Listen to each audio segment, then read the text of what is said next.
And just like that, the next episode has begun. Welcome back to Ace Attorney, Dual Destinies. I'm your host, MegaShadowFist. It's like a video, it's like a commentary mark. So why do I sound like this? Because I'm trying to fight back a cough. I did not want to delay the episode. Or did I?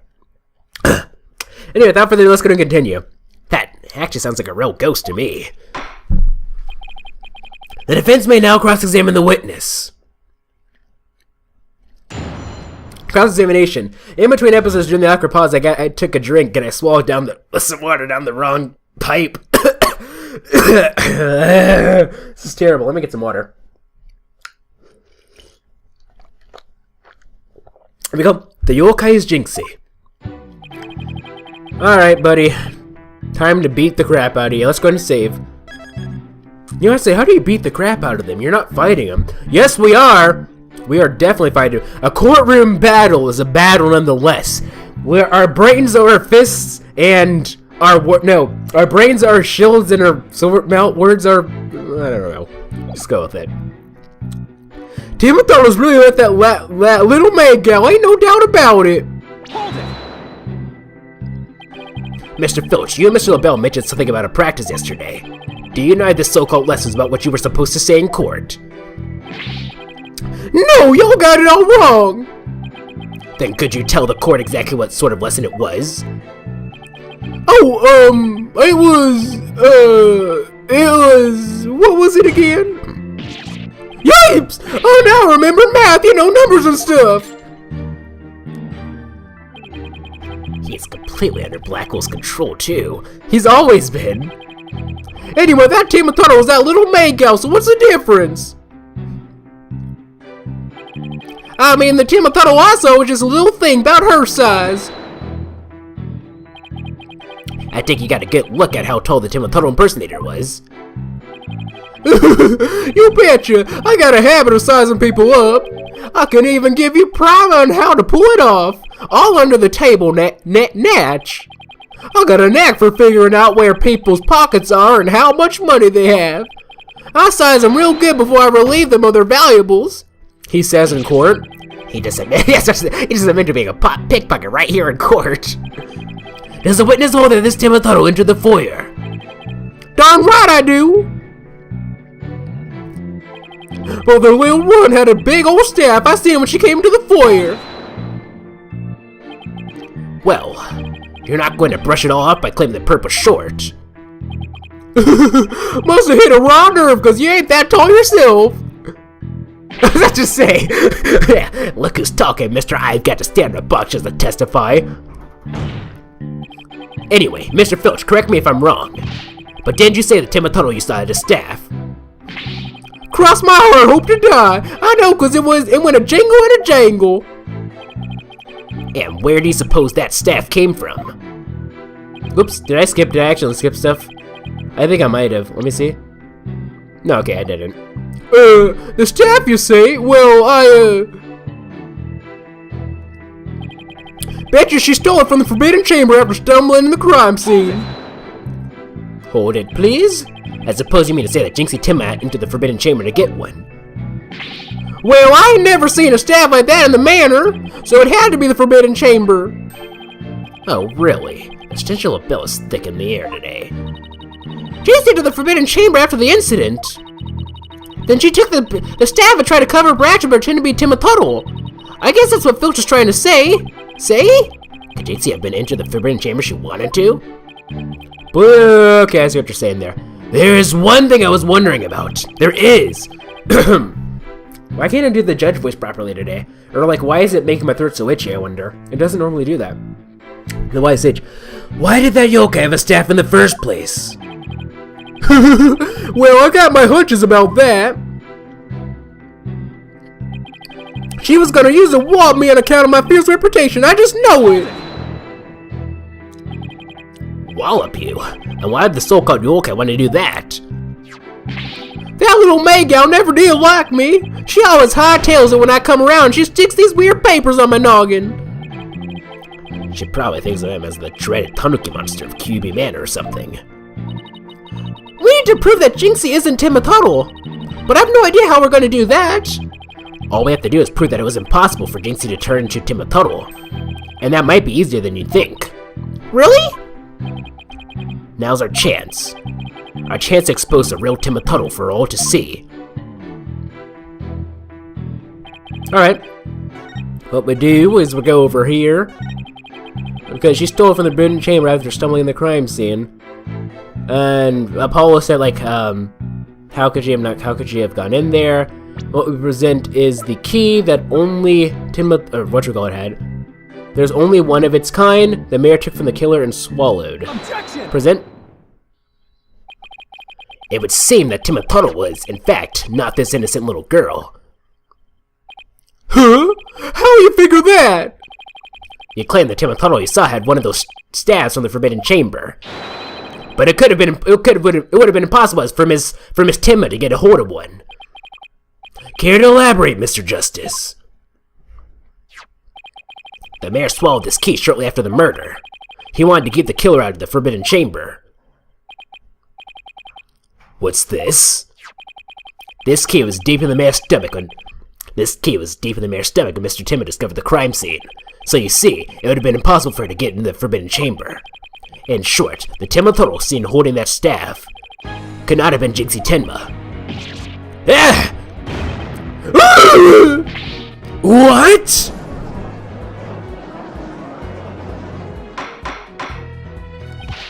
But then who does the defense believe was impersonating Timma Tuttle? Our Timma Tuttle impersonator is none other than Mayor Timma's aide. Objection! Such accusations beg evidence. Aside from his ghostly appearance, can you prove he was the yokai we seek? Yes, in fact, I can. Very well, let's see where the defense is going with this. Mr. Justice, please show us proof as to the true identity of the Timma Tuttle impersonator. That would be the hand cream, right? We found this hand cream in the Forbidden Chamber, and we know that whoever was Timma Tuttle took one of the stabs out of there. In short, I believe whoever this hand cream belongs to is the yokai impersonator we're looking for. But Mr. Justice, how do you propose to identify the hand cream's owner? I'm glad you asked, Your Honor. The defense requests a fingerprint analysis on this piece of evidence. It might tell us who it belongs to. Interesting. So you expect to find the yokai's fingerprints there? If he was in a yokai suit though, he probably had gloves, in which case there probably would be no fingerprints, right? So I doubt that would do anything. Very well. I hereby call a short recess while we wait for the fingerprint results. No need for that, your boldness. We have the prints of everyone at the manor that day. You call, Prosecutor Blackwell! Could anyone be more whipped? Fulbright, analyze this for prints. You have 3 minutes. Your wish is my command. Very well then, I guess we'll just wait right here.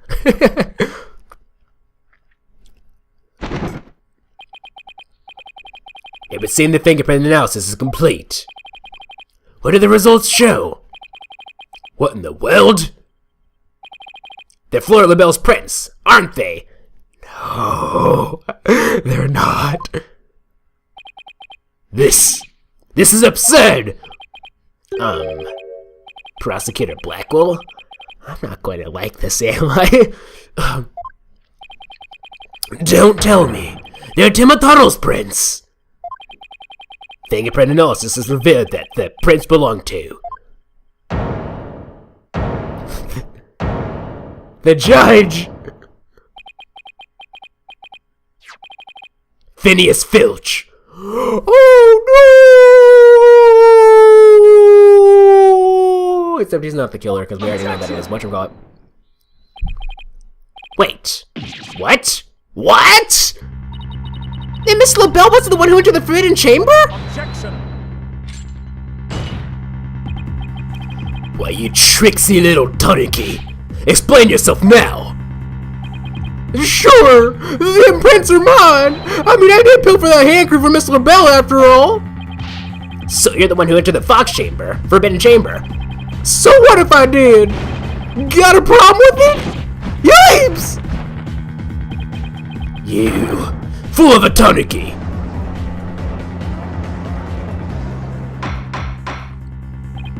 Order! Order! Mr. Justice, care to explain what this could mean? Excellent question. The fact that Mr. Filch is in the Forbidden Chamber. Wait a second. Does this mean that Tim Tuttle holding that staff was Phineas Filch? Yips! Another cat out of the bag! Mr. Filch is Tim Tuttle?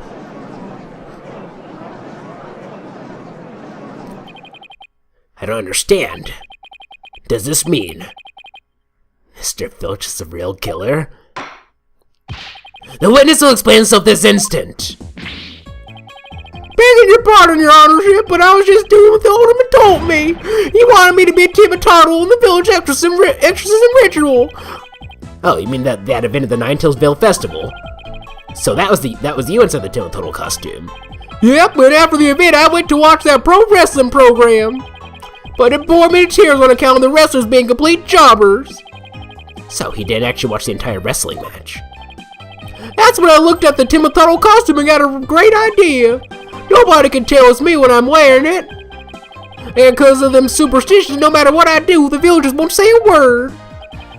In other words, use the superstition to effectively render yourself invisible.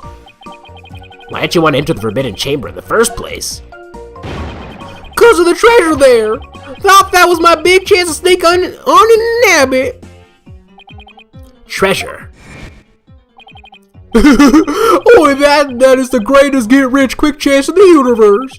Grandpapa told me all about it and said there was an amazing treasure in there. He went in there not knowing his grandfather had already pilfered it? Guess that's one tale that didn't get passed down from grandpappy to grandson. Wait, how exactly did you get into the Forbidden Chamber? He went in through the duct, I guess. There was a meeting in the Fox Chamber that day. Plus, the mayor swallowed the only key that could open the Forbidden Chamber's door. You couldn't have possibly gotten in. I could through the air vent in the foyer. The vents left in the Tullarman's picture. I went on and made a nice little hole. Used that to get in the air duct that leads to the Forbidden Chamber, I did. You what? And how is that even possible? Wait a sec. Remember that air from the Forbidden Chamber? So Mr. Filch found a way to get into that air duct. And that's how I got from the foyer vent to the Forbidden Chamber vent? So then Mr. Tuttle was nothing more than a cat burglar. Or rather, a Tanuki burglar. And we're back to being without anyone in charge for the alderman's murder. Looks like our so-called Yokai is nothing more than one big troublemaker. Tell me, Mr. Filch, why'd you do after fleeing to the foyer? I got out of that costume right quick. Would have just caused trouble at that point. And where's that costume now? Heck if I know. And it ain't my fault if you never find it. The police searched every nook and cranny. No yokai costume was left in that manor. What if it was tossed outside the manor? Huh.